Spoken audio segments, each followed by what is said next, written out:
Alors, comment fonctionne le référencement naturel, le SEO? On a parlé du principal critère de classement, qui est en fonction des nombres de liens qui pointent vers votre site. C'est ce qu'on appelle la popularité. C'est le critère ultime. Avant d'en arriver là, il y a un certain nombre de prérequis à respecter. Le premier d'entre eux, c'est un prérequis technique, un prérequis structurel, un ensemble de prérequis d'ailleurs structurels. On en a déjà un petit peu parlé finalement dans la conception du site. Tout ce qu'on essaye de mettre en place pour avoir un site efficace pour ses visiteurs a des vertus évidemment pour plaire à Google également.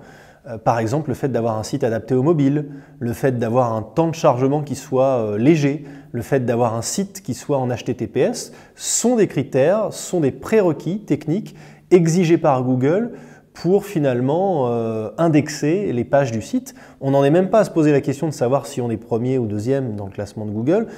La simple question, c'est est-ce que je suis indexable? Est-ce que je suis indexé par Google? Et c'est le respect de ces prérequis techniques qui va permettre cette indexation. Deuxième critère, deuxième chapitre sur lequel il faut travailler, c'est le contenu. Souvent dans le digital, le contenu est roi, le contenu est assez central. La question va être de se poser, au-delà du fait qu'il faut avoir beaucoup de contenu, parce que plus vous avez de contenu, plus vous êtes riche aux yeux de Google, plus vous vous laissez d'opportunités d'être bien référencé sur un terme ou sur un autre. Mais la question préambule qu'il faut se poser, c'est le choix des mots-clés. Le choix des expressions que vous allez faire figurer sur votre site. C'est quoi un bon mot-clé? C'est une question à laquelle on va tenter de répondre. Globalement, un bon mot-clé, c'est un mot-clé que les gens tapent dans Google. Il faut essayer de s'aligner à des mots qui sont populaires et pour lesquels il y a beaucoup de requêtes, mais également des mots sur lesquels il n'y a pas trop de concurrents. S'il y a trop de sites qui utilisent déjà les mêmes mots-clés, c'est saturé et ça va être très difficile d'être en première page de Google. Et l'objectif, on va le dire franchement, c'est d'être en première page de Google. En deuxième page, il y a assez peu de monde qui s'y rend. Il y a une expression qui dit que si vous voulez cacher un corps, le meilleur endroit pour le cacher, c'est la deuxième page de Google. Donc évidemment, il faut essayer d'être en première page et donc il faut choisir les expressions qui vont rendre ceci possible. Donc la densité du contenu, le choix des mots-clés et puis l'utilisation de ces mots aux meilleurs endroits possibles. Il ne s'agit pas uniquement de les utiliser dans le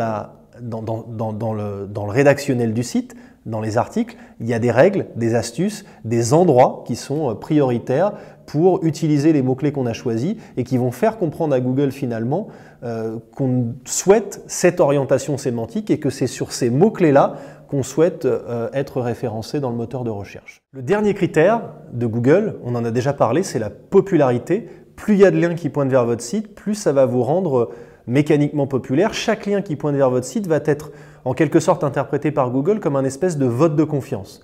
Donc plus vous avez de liens, plus vous êtes fort, plus le volume de liens va provoquer votre popularité. Si en plus vous avez des liens émanant de sites qui sont déjà eux-mêmes populaires, ça va vous rendre encore plus fort. Imaginons qu'il y ait, je ne sais pas moi, un site qui soit d'autorité, qui soit très connu comme lemonde.fr par exemple, qui fait un lien vers votre site.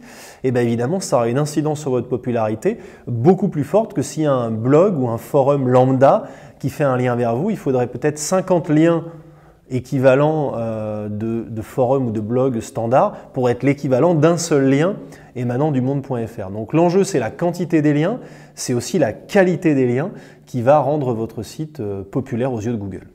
Donc pour résumer, finalement, on a trois critères. La structure de votre site. En quelque sorte, la structure, si je métaphorise un petit peu le concept, c'est comme positionner une loupe dans la main de Google. Si Google n'a pas cette loupe, il ne va même pas vous regarder. Donc les points structurels, c'est le dépôt de la loupe dans la main de Google. Le contenu, c'est le deuxième critère, c'est l'orientation du regard de Google sur les mots-clés que vous avez choisis. C'est l'orientation de la loupe vers les mots-clés de votre choix. Et le troisième critère, la popularité, finalement, c'est les rayons du soleil dans cette loupe qui vont provoquer un feu. Et la puissance des rayons du soleil, elle va être fonction du volume de liens. Plus il y a de liens, plus ça va apporter de puissance et plus le feu va prendre et vous allez devenir un site efficace sur Google et très visible.